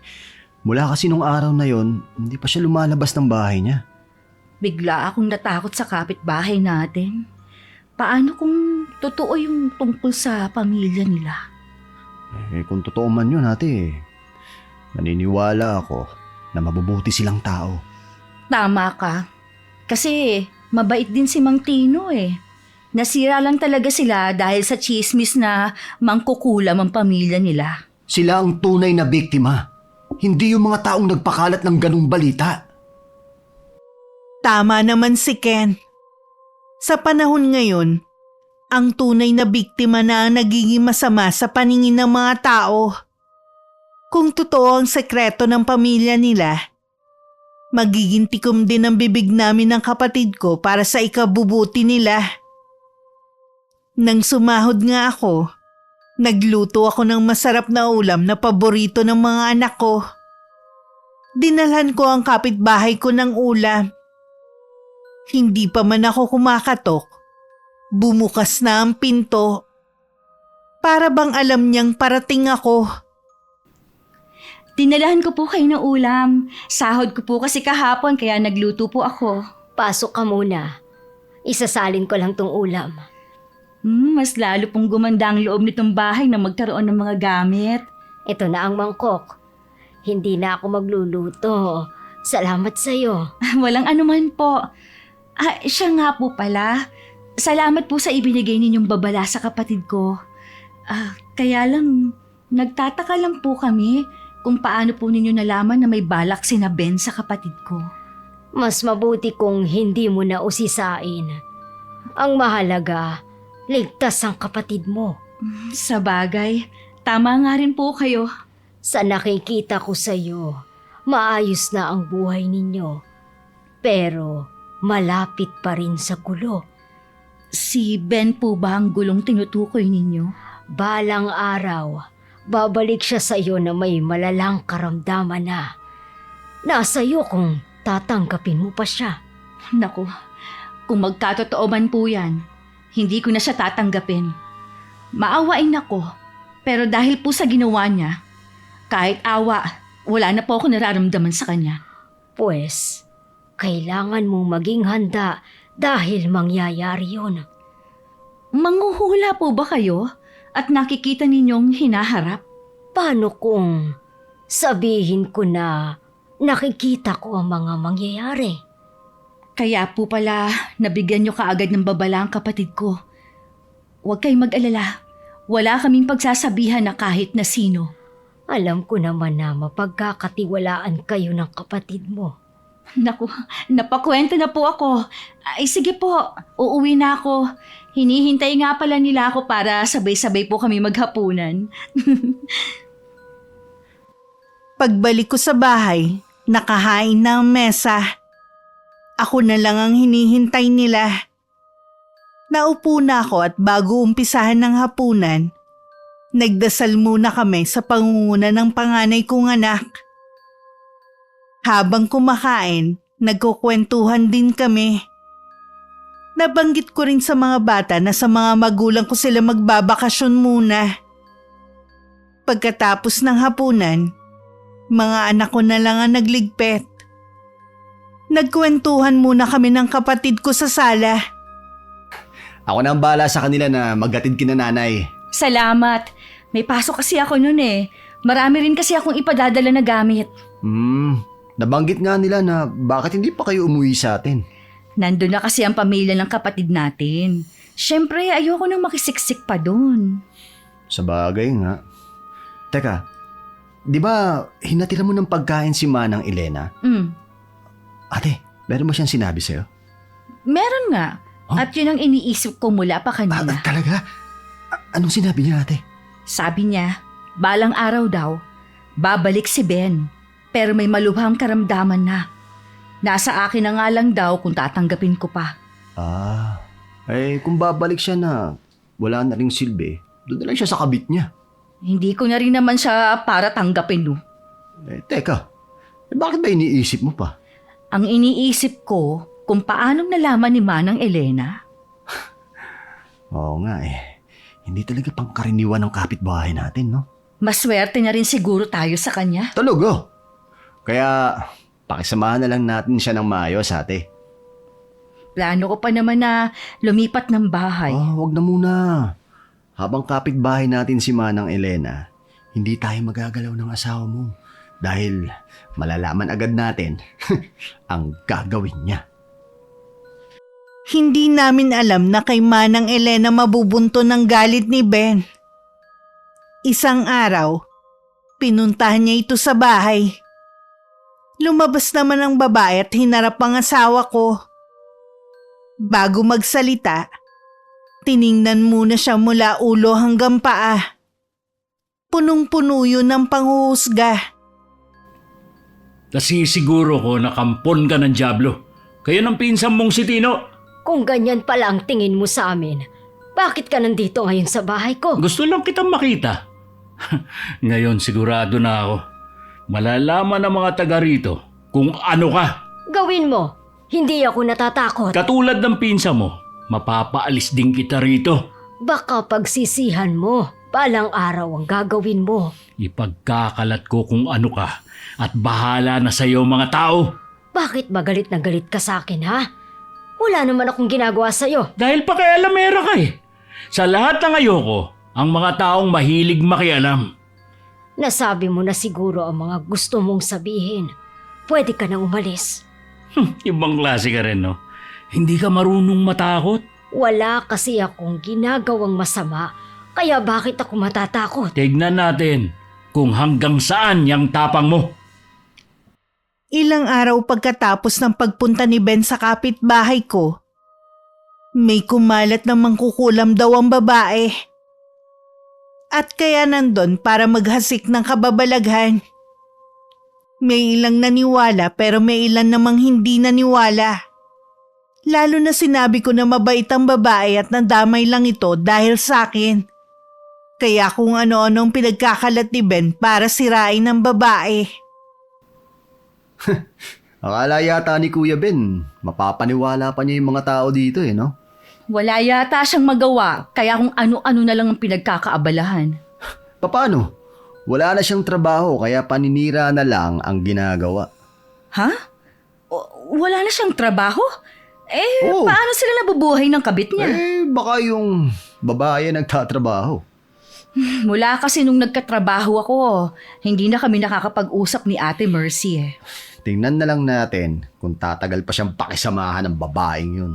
Malay mo naman mahal talaga siya nung babae. Wow! Ang aga naman ng karma niya. Huwag na nga natin silang pag-usapan pa. Ang mahalaga ngayon, nalinis na natin kahit papaanong pangalan ni Manang Elena. Nga. Teka ate, ayos ka lang ba na mag-isa dito? Aalis kami mamaya ng mga bata Oo naman. Huwag ka mag-alala sa akin. Sa bagay, hindi ka naman pababayaan ng mga kapitbahay natin Lalong-lalo na si Manang Elena. Sa kanya nga ako nag-aalala Puntahan mo na lang siya kapag may oras ka. Oo, pupuntahan ko siya sa kanila. Gusto ko rin kasi siyang makausap. Nang mga oras pala na yun, wala si Manang Elena sa bahay niya. Pinuntahan niya ang pinsan na si Mang Tino sa bahay nito sa bayan. Gabi na siya nakauwi nun. Pagbaba pa lang niya ng tricycle, alam niyang may naghihintay sa kanyang panauhin. Pagkaalis ng sinakyan, mula sa madilim na bahagi, lumabas si Ben. Anong ginagawa mo dito? Buti umuwi ka na. Kanina pa kita hinihintay eh. Sabihin mo na ang kailangan mo. Dahil sa'yo, kaya ako pinagtatawanan ng mga kaibigan ko. Walang gustong maniwala sa akin. Dahil alam nila kung ano ang ugaling meron ka. Umalis ka nga sa daraanan ko. Hoy, hindi pa ako tapos makipag-usap sa'yo. Bakit mo ako tinulak? Bastos ka talaga. At amoy alak ka pa talaga. Eh ano ngayon? Magbabayad ka sa ginawa mo sa akin. Tama nga sila. Babae lang ang kaya mo. Ano sabi mo? Di ba totoo naman? Matapang ka lang kapag nariyan ang mga kaibigan mo para tulungan ka. Lintik ka. Sinasabi mo bang duwag ako? Ha? Oo, tuwag ka naman talaga. Ha? Ngayon lang ako nakatagpo ng lalaking katulad mo. Nabulag na ng matinding galit at alak si Ben. Kahit may edad na si Manang Elena, walang awa pa rin niya itong binugbog. Nang makita na hindi na ito gumagalaw, tsaka lang siya natauhan.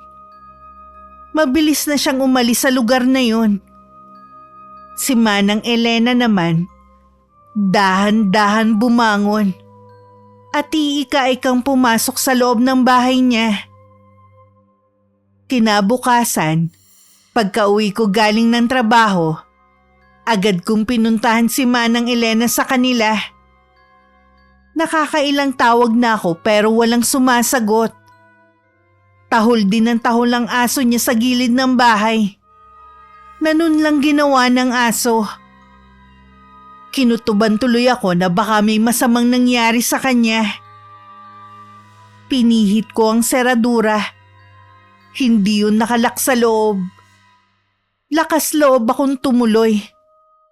Sa bukas na silid, nakita ko si Manang Elena sa sahig. Manang Elena? Ano po nangyari sa inyo?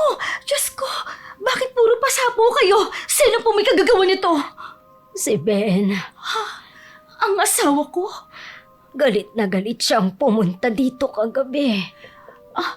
Ang sama niya. Hayop talaga siya. Lasing siya kagabi. Yun ang nagtulak sa kanya para saktan ako. Kahit na po, wala pa rin siyang karapatan na saktan kayo. Gagamutin ko po muna sugat niyo. Dito po muna kayo sa higaan. Salamat, Iha. Kaya ko naman ang sarili ko. Dapat po siguro, dalhin ko na kayo sa doktor. Baka kasi... Ayos lang ako, Iha. Maghihilom din ang mga pasa at sugat ko. Ano bang klaseng lalaki ang pinakasalan ko? Parang wala siyang nanay at mga kapatid na babae. Nakawala ka na sa kanya. Kaya hindi mo na kailangang pagsisihan pa na siya ang pinakasalan mo.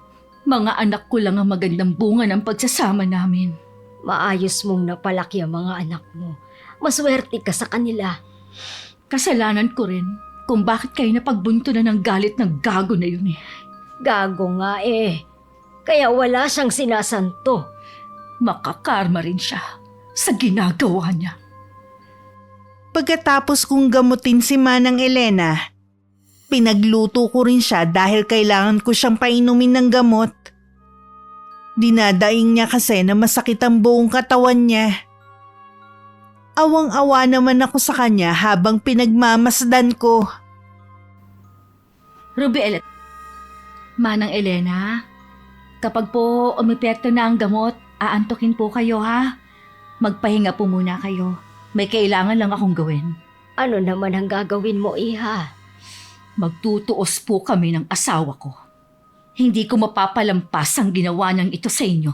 Hayaan mo na, Iha. Hindi po, Manang. Sobra nang ginagawa niyang ito.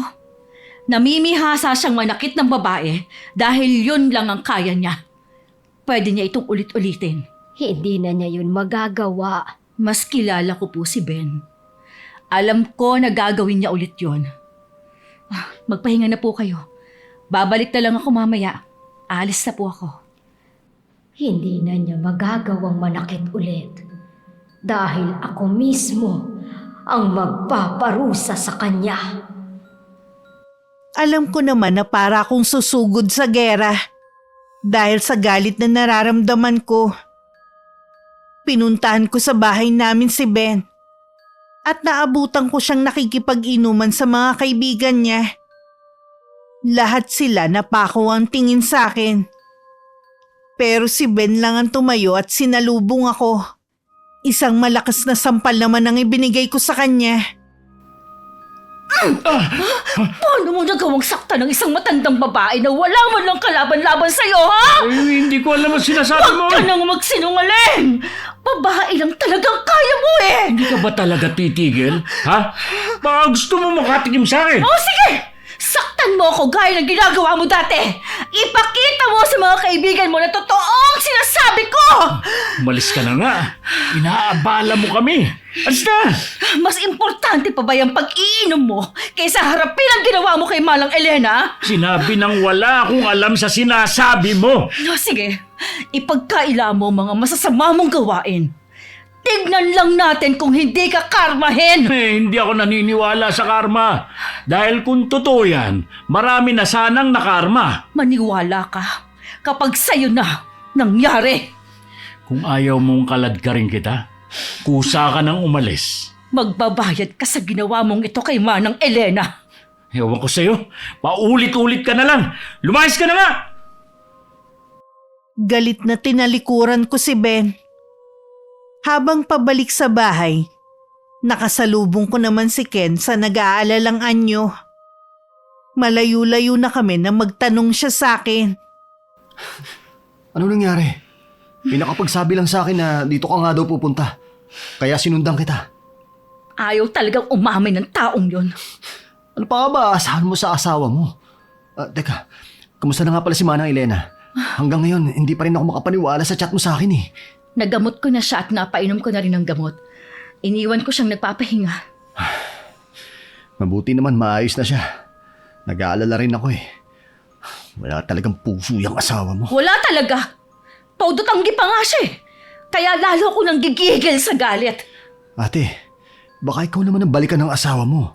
Ako mag-iingat ka. Subukan lang niya, Ken. Talagang ipakukulong ko na siya.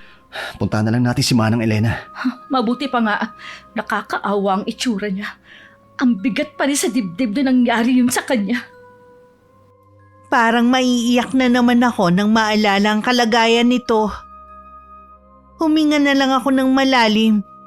Saka mabilis na naglakad papunta sa bahay ni Manang Elena. Pagdating, dahan-dahan kaming pumasok. Nadatnan namin siyang natutulog kaya lumabas na muna kami ng silid. Hindi ko kaya makita ang kalagayan niya. Hayop talaga yung asawa mo, ate. Ayaw naman kasi magsumbong ni Manang sa pulis eh. Hayaan na lang daw. Pero, hindi natin pwedeng hahayaan na lang yung nangyari sa kanya. Sabihin natin kay Mang Tino. Hintayin na lang natin siyang magising. Tingin ko ayaw niya ng pinangungunahan siya eh. Sige, gano'n na nga lang ang gawin natin. Ang ganda pala ng loob nito, no? Oo, lalo na magkaroon ng mga gamit. Sayang. Umalis si Mang Tino dito noon. Wala siguro silang nagawa kundi umalis para iwasan ng pag-usapan pa sila. Hinintay lang namin magising si Manang Elena. Inalok ko pa siya na sa bahay na muna pero tumanggi siya. Nag-aalala man kami na iwan siya pero pinagtatabuyan na rin niya kami. Kaya na daw niya ang sarili niya. Wala kami magawa ni Ken kundi magkatinginan na lang. Nung gabing nakahiga na ako, naging mailap ang antok sa akin. Kahit wala akong tulog nung nagdaang gabi dahil night shift ako. Bumangon na lang ako at balak ko sanang uminom ng maligamgam na gatas nang mapatingin ako sa bukas na bintana na nakalimutan kong isara kanina. Tanaw sa kinatatayuan ko ang bakuran ni Manang Elena at hindi ako pwedeng magkamali. Siya yung nakatayo sa labas at nakatingin sa bilog na buwan habang nakataas ang dalawang kamay. Ano kayang ginagawa niya? Bakit nasa labas pa siya ng ganitong oras? Tuluyan nang nawala ang antok ko. Pinanood ko na lang ang ginagawa niya. Hindi ko alam kung gaano katagal si Manang Elena sa labas ng bahay niya. Nahiga lang ako nung pumasok na siya. Kinabukasan, ikinuwento ko kay Ken ang nasaksihan ko. Hindi ko rin alam kung anong ginagawa niya, ate. Para bang humihingi siya ng lakas sa buwan? Nung naglalakad na kasi siya papasok ng bahay niya, hindi na siya iika-ikang maglakad. Kahit anong isip ko, wala talaga akong makuhang sagot. Ay nako, hayaan na lang natin. Wala rin naman akong balak na itanong pa yun sa kanya. Gusto ko lang may mapagsabihan. Napaka-misteryosa talaga ni Manang Elena, no? Ano nga kaya ang totoong dahilan kung bakit napili niyang tumira dito? Gusto ko nga sana siyang dalawin kanina eh. Pero bago ka pa dumating, umalis na siya. Baka dadalawin niya si Mang Tino. Siguro nga. Wala naman kasi siyang ibang kakilala dito eh. Pagkatapos ng nangyari, ate, nag-aalala ako sa'yo. Teka, sa bahay ka na lang kaya ni nanay umuwi? Paano naman si Manang Elena? Yun nga lang. Nakakaawa naman kung iiwan natin siya. Hindi ako mapakali na hindi nabibigyan ng hustisya ang nangyari kay Manang Elena. Kaya lang, ate, ayaw nga niya magsumbong sa mga pulis eh. Anong magagawa natin? Oo nga eh. Di bale, kapag nakausap natin siya, subukan natin ulit na kumbinsihin siya. Inaabangan ko nga siya kung nakauwi na ba. Hindi ko tuloy malaman kung uuwi ako sa atin para makita at makasama kong mga anak ko. Teka, siya nga pala ate. Ipinasyal ni Lucy yung mga anak mo ha. Tsaka ka nalang mawi sa kanila kapag kaayos na lahat. Ang laki talaga ng pasasalamat ko sa inyong mag-asawa. Ano ka ba? Hindi mo kailangan magpasalamat sa amin, no? Tsaka isa pa, pamangkin ko yon at mahal namin ang mga anak mo, okay? Hanggang gumabi, hindi pa rin bumabalik si Manang Elena. Nakatulugan ko na nga ang paghihintay sa kanya. Nang sumunod na araw, hindi ko pa rin nakakausap si Manang Elena. Pero may palagay ako na nasa loob lang siya ng bahay niya. Minsan dumalaw si Ken dahil may gamit ng anak ko na kailangang kunin niya. Biglang dumating si Manang Elena. Kumusta na po kayo, Manang Elena? Ilang araw din po namin kayong hindi nakita. Maayos na ang lagay ko. Salamat sa pag-aalala mo sa akin nung halos hindi ako makakilos. Wala po yun. Kaya pala ako nandito para magpaalam sa inyo. Ha? Teka, saan po kayo pupunta? Kailangan ko nang umuwi sa amin. Hala, ang bilis naman po. Aalis na kaagad kayo? Kailangan, iho. Pero hindi ko pwedeng sabihin ang dahilan ng agaran kong pag-alis. Hindi ko kayo makakalimutan na magkapatid. Siguro, kaya po kayo aalis dahil may kinalaman sa ginawa sa inyo ni Ben. Ako na po ang humihingi sa inyo ng tawad. Hindi mo kailangang humingi ng tawad. Hayaan ninyong si Ben ang humarap sa resulta ng ginawa niya. Sige po. Kung saan man po kayo pupunta mag-iingat po kayo palagi, ha? Kayo din. Naway mas lalo pa kayong biyayaan dahil sa kabutihan ng inyong mga puso. Nang araw na yun, umalis na si Manang Elena. Napapaisip na rin tuloy ako na lumipat na rin ng bahay para makaiwas sa asawa ko. Sumang-ayon naman si Ken sa plano ko. Makaraan ng ilang araw, nabalitaan ko kay Ate Mercy na nagkasakit nga daw ng malubha ang asawa ko. Mahigit 1 linggo din daw ito sa ospital. Sabi ng pamangkin ng asawa mo na nakausap ko, lantang gulay na daw yon. Baka nga daw sa mga susunod na araw, mapilitan na silang ilabas siya sa ospital. Naaawa din naman ako sa kanya. Pero hanggang awa na lang talaga. Siguro ate, yun ang kabayaran niya sa mga nagawa niyang kasalanan. Talagang ang bumabalik kung ano ang ginawa mo sa kapwa. Ikaw pa rin ang legal na asawa. Ate, paano kung bumalik sa'yo si Kuya Ben? Ito nga ang sinasabi ni Manang. Babalik ang asawa ko kapag may sakit na. Tatanggapin mo ba siya? Hindi na ano. Doon siya magpaalaga sa kabit niya. Sa papel na lang kami mag-asawa. Iba ka na talaga. Natauhan na ako sa ginawa niya. Kaya tama lang na umuwi ka na muna sa atin. Doon, hindi ka malalapitan ng asawa mo. Oo nga. Tatapusin ko na nga itong gagawin ko para kapag hinakot na, karga na lang ng karga sa sasakyan. Oh, bakit natahimik ka dyan? Bigla lang itong pumasok sa utak ko eh. Ate, paano kung kinulam si Kuya Ben? Kasi hindi nga matukoy ng doktor ang sakit niya eh. Huwag mong sabihin na pinaghihinalaan mo si Manang Elena ang gumawa. Pwede naman, di ba? Lalo na tumatanggi siya na magreklamo. Baka yun talaga yung balak niya. Nananahimik na si Manang Elena kung saan man siya naroroon. Huwag na natin siyang isali sa usapan. Sa bagay nga. Sige na, pasensya na ate ha. Alam na rin ng mag-asawang matanda ang pag-alis ko. Dinahilan ko na lang na gusto ko lang umiwas sa gulo na dala ng asawa ko. Naiintindihan naman nila ako.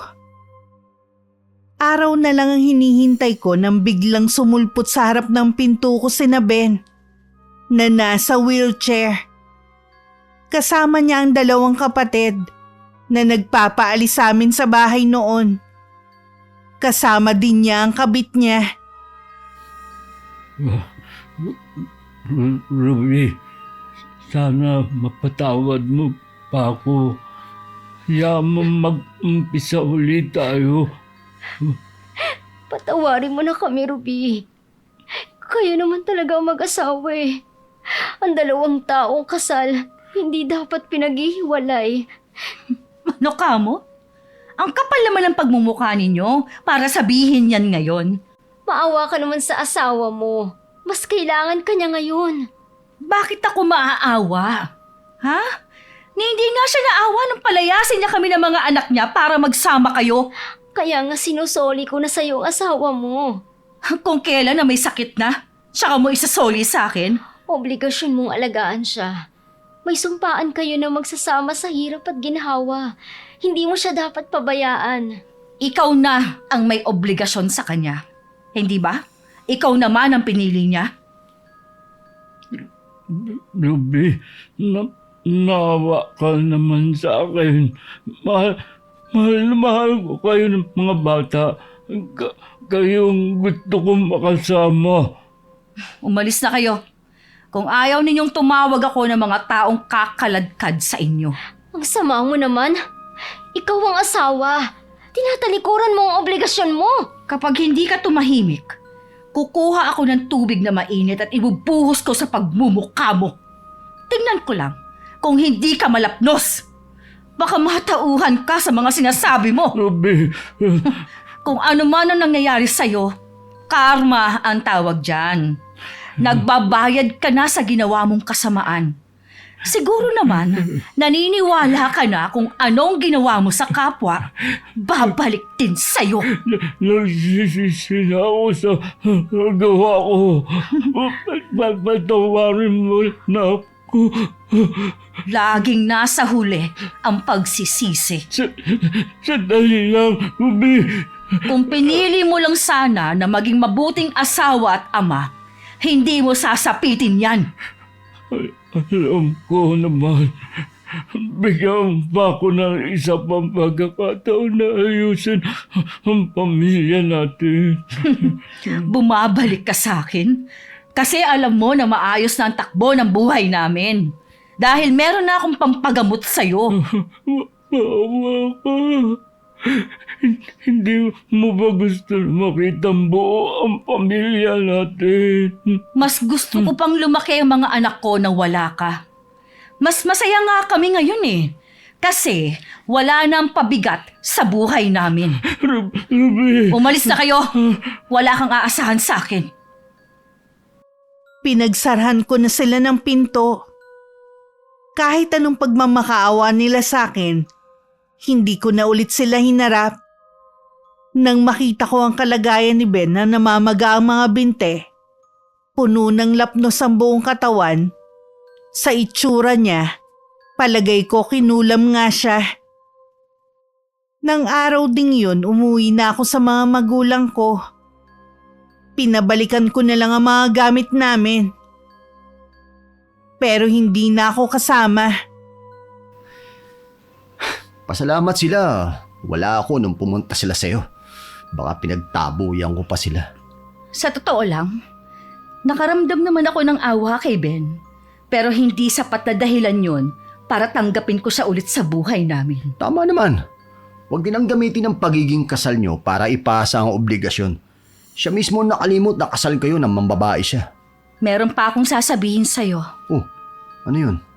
Kung makikita mong itsura ni Ben, para talagang kinulam siya. Walang gagawa nun kundi si Manang Elena. Wala rin akong ibang iniisip na gagawa nun sa kanya. Hindi naman ako ganun kasama eh. Sana, makahanap sila ng magaling na albularyo. At hangad ko pa rin ang paggaling niya. Pasensya ka na ate ha. Hindi pa rin nababawasan ang galit ko sa kanya eh. Kahit nalaman kong kinulam siya. Hindi man ngayon, pero piliin pa rin natin magpatawad balang araw. Nakarating sa amin na tuluyan ng iniwan ng kabit si Ben. Mga kapatid na lang niya ang nag-aalaga sa kanya. Sinubukan na rin nilang maghanap ng albularyo. May nakapagsabi kasi na baka nga nakulang mga asawa ko. Kahit nakakabalita pa rin ako sa kanya, mas pinili ko na rin wag nang makialam. Mas pinabuti ko na lang ang pagtatrabaho ko para maibigay ang mga pangangailangan ng mga anak ko. Makalipas nga ang 1 taon, gumaling naman si Ben. Mula sa sakit na hindi naman maipaliwanag kung ano. Gusto pa rin niyang bumalik sa amin. Pero matigas na ang pagtanggi ko lalo na wala na siyang kakayanan magtrabaho. Siguro may ilan na iniisip na napakatigas ng puso ko dahil hindi ko tinanggap ang asawa ko. Ilang taon din naman ako nagdusa sa piling niya noon. Hindi naman siguro masama kung pipiliin ko na maging makasarili. Alang-alang sa katahimikan ng puso't isipan ko. Sapat na balang araw mapatawad ko siya pagkatapos ng mga ginawa niya. Hangad ko pa rin namang mapabuti siya sa buhay. Dapat din mahalin ng mga sarili natin. Tayong mga kababaihan, meron ding mahalagang papel na ginagampanan sa lipunan. Hindi lang sa asawa o bilang ina. Sana nakapagbigay ako ng aral at inspirasyon sa lahat ng mga kapwa ko taga-subaybay sa kwento ko, nahango sa karanasan ko. Maraming salamat Miss Gwen sa pagkakataon na mapili at mapakinggan ang aking kwento sa inyong channel. Wakas. Okay, shoutout po tayo. Shoutout kay Lola Feli, salamat po sa suporta. Hello kay James Abuero from Misamis Occidental, Mindanao. Hi kina Badet Dakanay, Eva Dakanay, Jess Mariano, Auntie Baing at Uncle Randy at sa Pigangay family. Hello kina Corina Rialubit, Nicole at Sabel from Naga. Hi kina Rowena Castilla at Gina Celes from Gina Lynn Castilla. Shoutout sa mga nasa NY compound, sa Sas family at Sumampong family, kana Papa Bear, Ate Weng, Udang, Udong, Jingjing, Brian, Joanna, Rayjan, mga nakikinig sa Kentucky Manufacturing, maraming salamat. Shoutout sa Fernandez family from Pangasinan and Cainta Rizal at kay Pauline Pampam Fatima. Hello kana Rosenda, Kiana, Kian from Pasig. Hi kay Bernadette Malbas from Bagong Barrio. Hello kay Fen Barrera from Bahrain. Hi kay Josephine De Peñosa. Hello kay Lynette Delmo from Dubai. Hi kay Berna Payumo from Macau, China. Hello din sa family niya sa Kapas Tarlac. Hello kay Monet Rivera. Shoutout sa HB Apparel from Binangonan na laging nakikinig. Kumusta po kayo? Shoutout sa Aling family ng Tondo. Hi kay Jehan Lozano from Qatar. Hello ka na Lindel, Rose, Cherry, Charlie, RC at Macy from Israel. Hi kay Geraldine Pintor. Hello kay Giselle Capiding.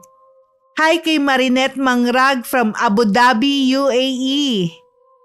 Hello ka na Jason Agor at Mark Sender ng San Jose, Batangas. Hello ka na Joyce at sa nanay niyang si Jocelyn Flores ng Look, Romblon. Hi kay Edmark Torcelino. Hello kay Ren Oros from Sydney, Australia. At hi kay Jezabel Esteban. Maraming salamat sa pakikinig mga solid abangers. Kung nagustuhan niyo ang kwentong ito, suportahan niyo ang channel sa pamamagitan ng pag-like, pag-comment at pag-subscribe. Huwag din kalimutang mag-subscribe sa channel ni Inkong, Ikalawang Yugto. Hanggang sa susunod, God bless. Ay! Ikaw na! Napili niyong tumira dito. Jowain mo kaya, Ken? Ay, papatasan na. Ginawa na kayo, magkapatid. Napasok ko na ang loob ng bahay niya. Diba? Chismos ako. Oo nga pala. Kahit sa totoong buhay nga pala, no? Okay, sorry po. Ang mabuti pa, umalis ka na habang napipigilan ko pa ang sarili ko. Sino ka? Para paalisin ako sa sarili kong bahay! Tinapos ka ng hininga! Siya nga pala, ate. Galing dito si Kuya Ruben. Sino si Ruben? Ben lang. Ikaw ang ligaw na ligaw. Ikaw ang ligaw na! Sino ba yung niligaw ko na? Ay, chismosa. Chismosa kasi.